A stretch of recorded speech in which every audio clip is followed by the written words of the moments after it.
Hello, my name is Matt. I figured I'd show you my face this time. I'm rolling around on my 2-year anniversary this month, which is April.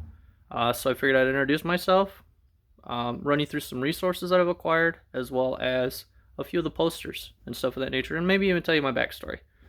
So I started napping 2 years ago, as I said. I first learned about napping on YouTube. I saw a video on King of Random for napping a bottle point. That's the first video I ever saw because it's more on the mainstream side, I guess. So I watched that first video, and then it turned into watching all the videos, taking in as much content as humanly possible. I probably did that for a solid month before I even picked up a pressure flaker. I was just so enamored in drawn in by the entire concept. So before 2 years, I didn't know napping existed. I didn't know it was a thing. I knew arrowheads were created. I just didn't know how they were created. I wasn't even curious. It was just watching YouTube, and King of Random popped on and was like, holy crap, that's awesome. So then started the addiction. So what I had done was I napped a ton of bottle bottoms right off the bat. I watched lots of YouTube videos, tons of YouTube videos. Flint napping tips with Marty Reuter, primitive pathways with Billy Berger. I watched Hunt Primitive with Ryan Gill. Just so many. Jack Crafty. Just there's a bunch. I should have wrote them down on like a note cove, but this is an impromptu video. So my first set of tools I actually made with an aluminum gutter nail and a broom handle. I'm gonna flip this camera around to show you guys my first set of tools. So this is my first tool I made. It was aluminum gutter nail. It was just an old dowel that I had in the garage. And then I ended up making a steel notcher. I found a grinding disc and broke it. I had a notcher, but I gave it away. So basically, this is how it started, with a lot of picking and poking and whatnot. Then around Father's Day, my wife okayed me to get some actual stuff, so I ended up with a rubber hand pad and then also a copper flaker. And then I kept using regular steel notchers. And then I got a leather leg pad and a beautiful spall of mahogany obsidian from Neolithics.com. It was amazing. It was so pretty. I didn't want to break it down, and when I did break it down, it was turned into rubble. So that's what happened there. And then I'd say, I don't know, maybe 3-4 months in, I started getting into the idea of, oh cool, I can make my own tools. Maybe I can collect antler and bone and stuff of that nature and make my own tools. So then I really started watching a lot of flint napping tips with Marty Reuter, which worked out really nicely. So yeah, I think that's about it for my backstory. If you guys have any questions, I can answer them the best I can. So now I want to go through some of the resources that I've acquired and maybe where you can get them. So I'm gonna flip the camera around again.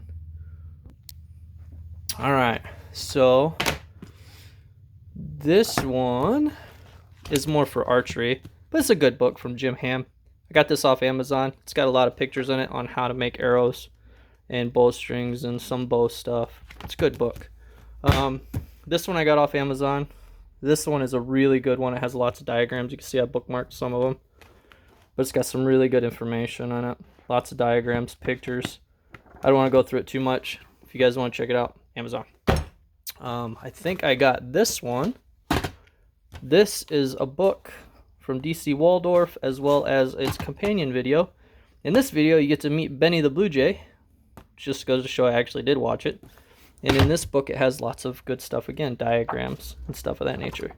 But check this out. So this is from DC Waldorf, as well as all of these books here.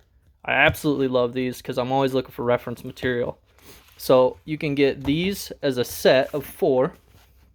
I'll try to do this nicely here for you guys. Set of 4. So these and these, this can come in a set. I don't remember the cost, but they are fantastic. They got, it appears to be 2 scale drawings of the arrowheads. Check these out. These you can find on flintnappingpublications.com. Long website name. This book you can also get from that place, flintnappingpublications.com. It's a good, if you're if you need diagrams and pictures and write-outs to learn, great stuff. The video was also very helpful as well. He didn't do things exactly the way I do things, but there was a lot of good tidbits in there that you may not see in some YouTube videos. This book here, very good. Lots of good information. I believe there's some historical information in here. I didn't read it cover to cover, but I did pretty dang close. Another book you can get from flintnappingpublications.com is this Roasting Rocks. I don't heat treat rocks myself, but I saw it and was like, ooh, that might be helpful later. So I did that. And then one of my other favorite books is this one. This one I probably use the most. And the reason I use this is a reference. So this thing is loaded with 2-scale pictures of various arrowheads by region. This I got off Amazon. It's a little pricey, but it's worth every freaking penny. Oh, and I got a few posters. So don't mind a mess. So if you look here, this is the poster I'm usually looking at. This one I got off of Flint Napping Publications, as well as this one.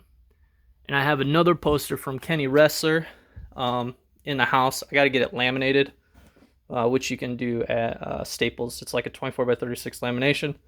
Works fantastic. But that's about it for this video.